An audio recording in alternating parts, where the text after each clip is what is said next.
Okay, this is take video 2 here on what are we? Sunday, August 18th. I said I wasn't going to do the date, but we'll do it again.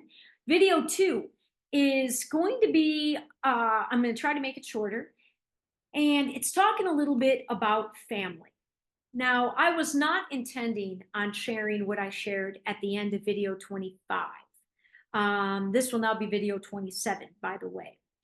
I I was not intending to share that. I'm not Sometimes I'm not always sure where things and why things come through when they do.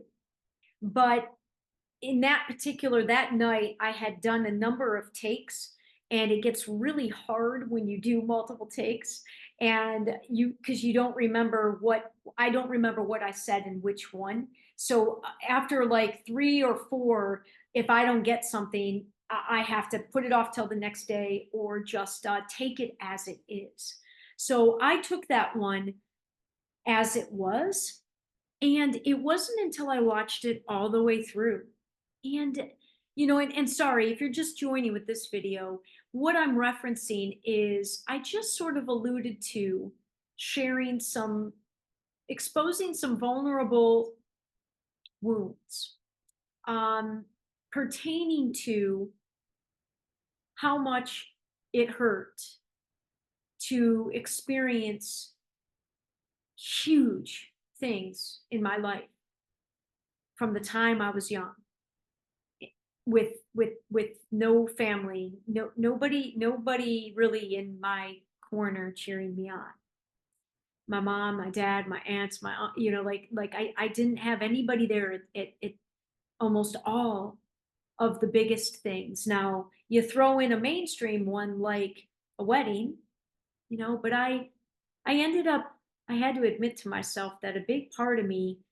Oh God, getting married. Boy, oh boy, was that the epitome of how far, just how little I knew myself, and to what extent I was trying to fit into a world and the societal standards and the timelines of the world around me, and just flailing, and my mom in particular, she was so happy, and my like I it was a beautiful day, and I regret that I wasn't strong enough to and connected enough to myself to have to have gone through a marriage and a divorce so relatively young. I'm grateful we both got out of it before there were any children and before too much pain or too much time had passed. I mean, I was 28 by the time I got divorced. He was 30, whatever, 32. So we were both still plenty young, and I'm pretty sure he's remarried now.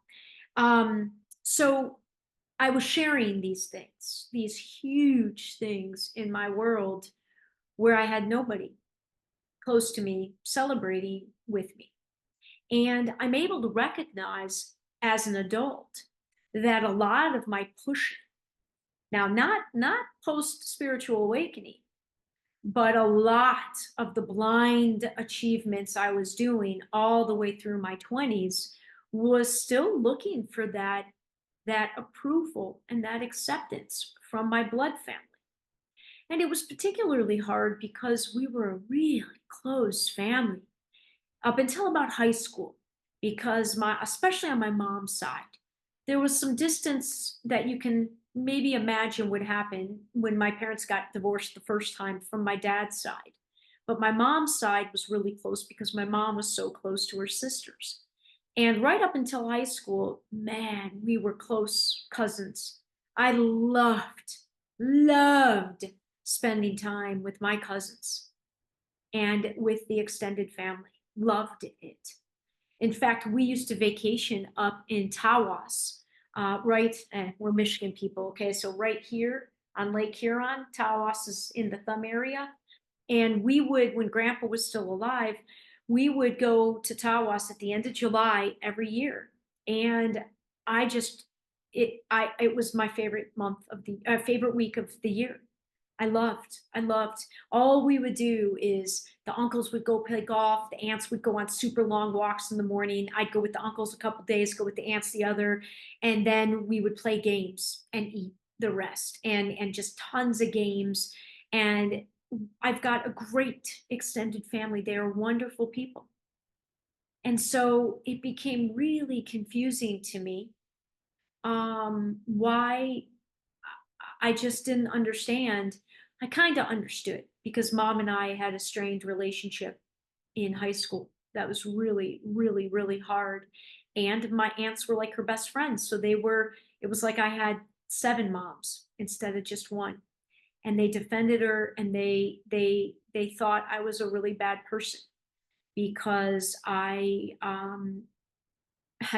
got my own life instead of being the little helper and helping around the house and helping with my younger brothers, and being my mom's little helper when seventh grade started and school sports, and I was the president of the school in eighth grade. And I got my own life, and my mom freaked out quite a bit, and it did not go well for us. And my aunts saw then me as a really bad daughter, and that was extremely painful. It was sort of reconciled a little bit in my early 20s, but as I went through and got married and then got divorced and then had this unbelievable awakening. My awakening took place when I went back home after not living there for almost 20 years. I went back home, and my awakening took place in my mom's home. And so my aunts and my extended family bore witness to it. I know they didn't really understand or have a clue to what degree I was changing and had become changed. In the Christian faith, I believe they call it born again. I was born again from that, from that language. I was born again when I had my awakening. There was no doubt. There's no doubt. And it just so I alluded to these things, right? And I've gone into a little bit more detail here. And I just I think because now there are very few people watching, very, very few people watching. But the universe is always listening. And I don't need the recorder on or the camera on for the universe to hear me. But I needed to state these things out loud publicly, and I'm really glad I'm doing it right now while numbers are still really low of viewership, because I do sense and believe there is a point once my project is up and ready when this YouTube channel will get more subscribers and more views, because I know it's not going to come until I have a project to direct all that attention towards. Because I certainly don't need or want the attention of thousands of people on me. I don't. I want the attention. I am somebody with huge capabilities and a tremendous skill set and ability and integrity with money.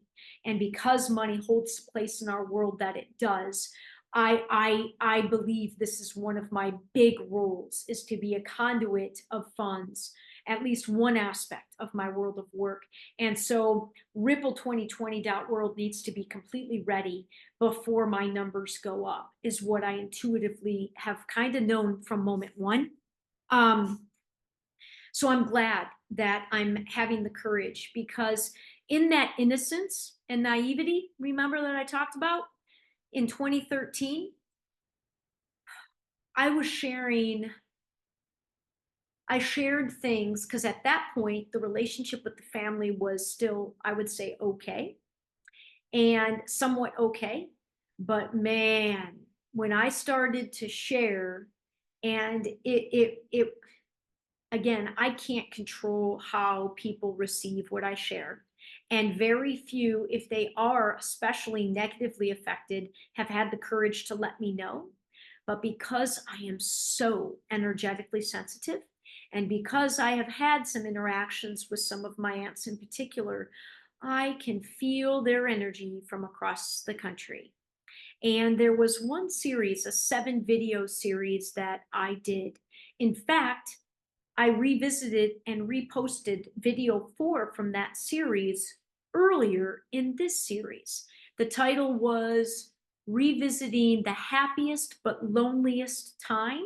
That was the title of it in this series. But down in the description, I linked that particular video. And my mom, what's so funny is my mom doesn't hold grudges, but it seems I can't figure out the dynamic. I really have no idea. But I can tell you things with my immediate family are much better and healed after some really rough times. I don't know that it'll ever happen with the extended family, but I know that it has hurt. It has hurt because my idea of blood family and the words that came from their mouths when we were young, especially as Catholics, who most of them go to church every week. Um, the behavior, like it didn't line up to me. It didn't make sense to me. I didn't understand if, like, in a family and how nothing, if the incongruencies caused smoke to come out of my ears. I just didn't understand. I didn't understand what family was if we weren't out there cheering one another on and supporting one another. I just, it's a very, very, I have some ideas, and I do think that actually the Catholicism layer, I think there's something to that in this, interestingly, but I won't go off on that now. All to say, there was a lot of pain, and I really was holding on and holding on, and there really was a long-standing detrimental pattern that was developed in accepting that anybody close to me wasn't gonna be able, like, that's not the kind. I didn't feel loved and supported. I don't feel loved and supported. I don't feel loved and supported. It feels like bullshit. Like when people say words and then their actions don't line up with their words, I call bullshit. And that's what it felt like. And I certainly knew that's not what I want.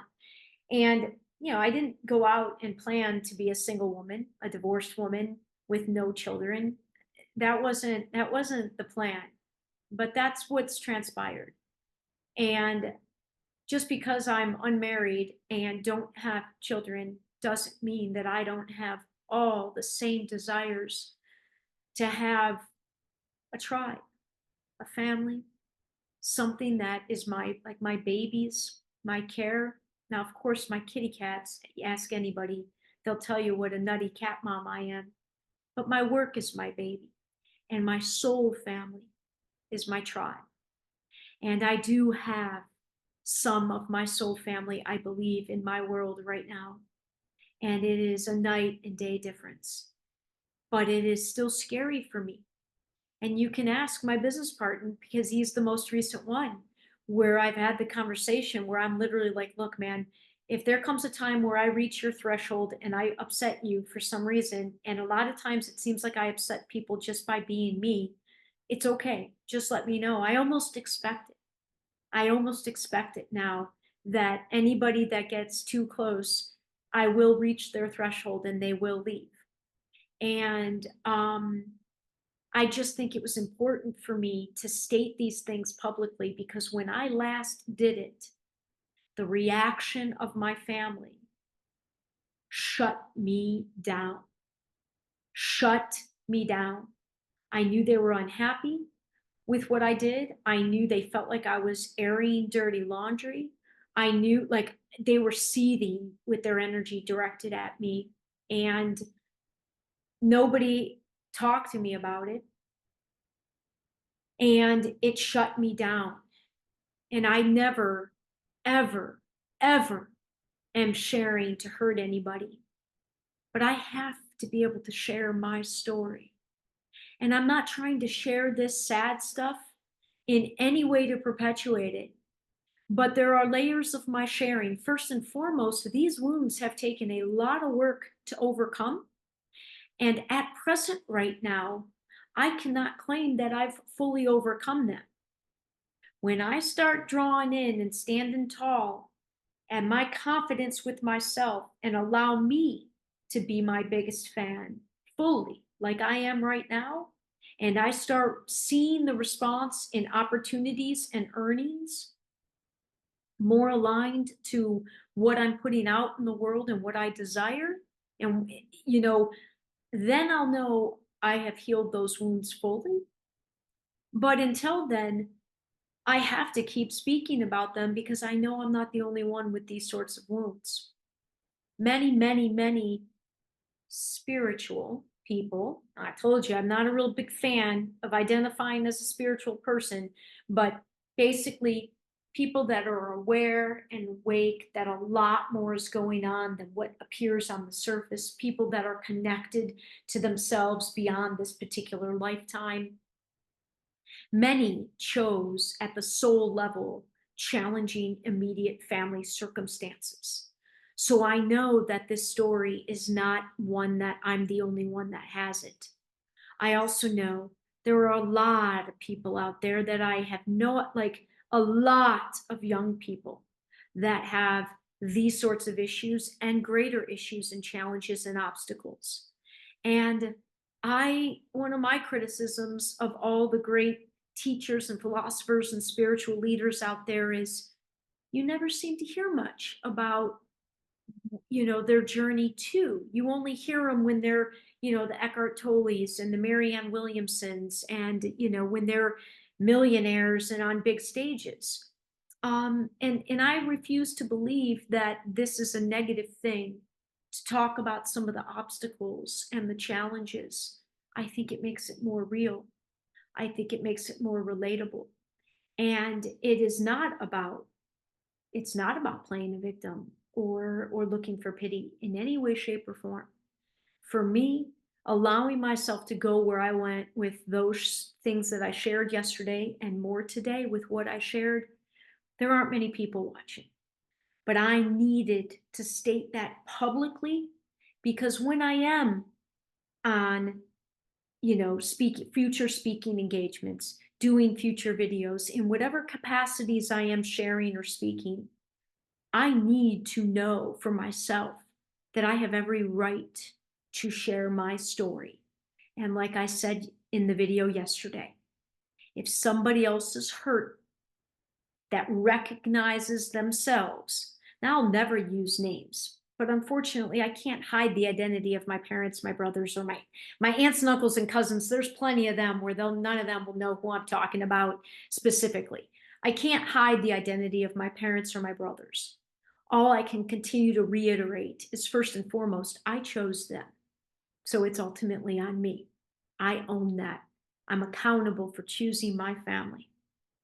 And I can also share that present day, we've come so far. We've come so far. There has been, now, I can't say that it's been a we on both sides per se. I've come so far. So now I'm able to hold a different space. And I no longer am holding out and waiting for my family, immediate or extended, to be something they can't or aren't willing to be. I'm not waiting any longer. I focus on the positive. I don't go home very often. And things with my immediate family are my focus, my parents and my brothers. And this last trip home was wonderful. And I'm so grateful for that.